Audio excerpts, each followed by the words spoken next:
नमस्कार दोस्तों, अप्सरा आकाशीय या जल अप्सरा होती है जो अपने नृत्य से देवताओं का मनोरंजन करके और कभी-कभी अपने आकर्षण और सुंदरता का उपयोग करके उन तपस्वियों की तपस्या को भंग करने के लिए उनकी सेवा करती है जो स्वर्ग को जीतने का इरादा रखते हैं। अप्सराएं इतनी सुंदर और कामुक होती हैं कि कट्टर तपस्वी और देवता भी उन पर फिदा हो जाते हैं। वे नृत्य और गायन में अत्यंत निपुण हैं।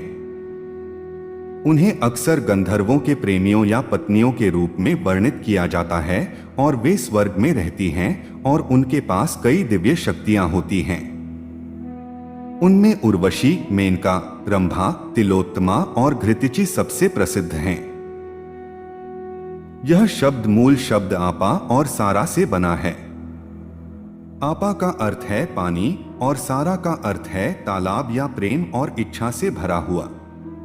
इसलिए अप्सरा शब्द का शाब्दिक अर्थ है जल से उत्पन्न और इच्छा और प्रेम से भरा हुआ। यास्क के निरुक्त के अनुसार इसका अर्थ है जल में चलना। अप्सराएं कभी बूढ़ी नहीं होती। वे हमेशा युवा, सुंदर और आकर्षक रहती हैं। वे अपना कौमार्य पुनः प्राप्त करती हैं। वे किसी भी जानवर या इंसान में बदल सकती हैं। वे लोगों को सम्मोहित कर सकती हैं। वे लगभग अमर हैं। पुराणों में किसी भी अप्सरा की मृत्यु का प्रसंग नहीं मिलता।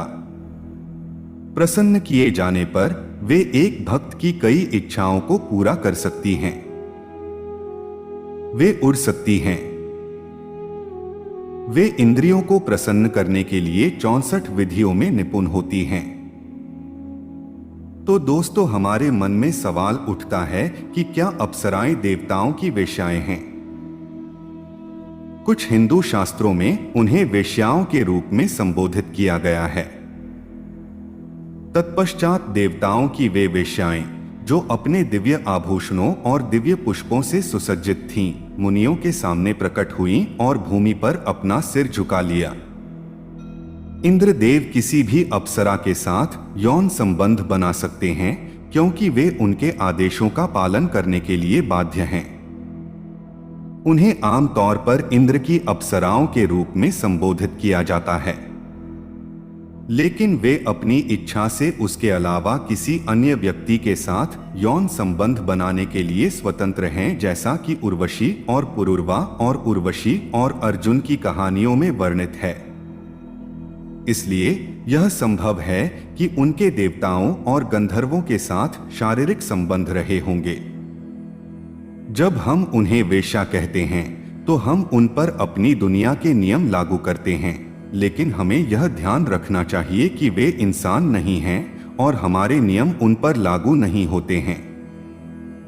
इसके अलावा वेश्याएं पैसों के लिए समागम करती हैं जो अप्सराएं नहीं करती। ज्यादातर वे इसे इंद्र के आदेश पर स्वर्ग को बचाने या देवताओं के इरादों को पूरा करने के लिए करती हैं। ऐसा करने में वे खुद को बहुत जोखिम में डालती हैं। उदाहरण के लिए अप्सरा रंभा को उनकी तपस्या भंग करने की कोशिश के लिए ऋषि विश्वामित्र द्वारा एक मूर्ति में बदल दिया गया था। अप्सराओं का शरीर मानव महिलाओं की तुलना में अलग हैं। वे विशेष रूप से मनोरंजन और प्रलोभन के लिए बनाई गई हैं। इसलिए यह उनका धर्म है, भले ही वह हमें बेईमान दिखाई दे। हमें उन्हें अपने मूल्य प्रणाली से नहीं आंकना चाहिए। हमारे नियम और मूल्य प्रणाली उन पर लागू नहीं होती है।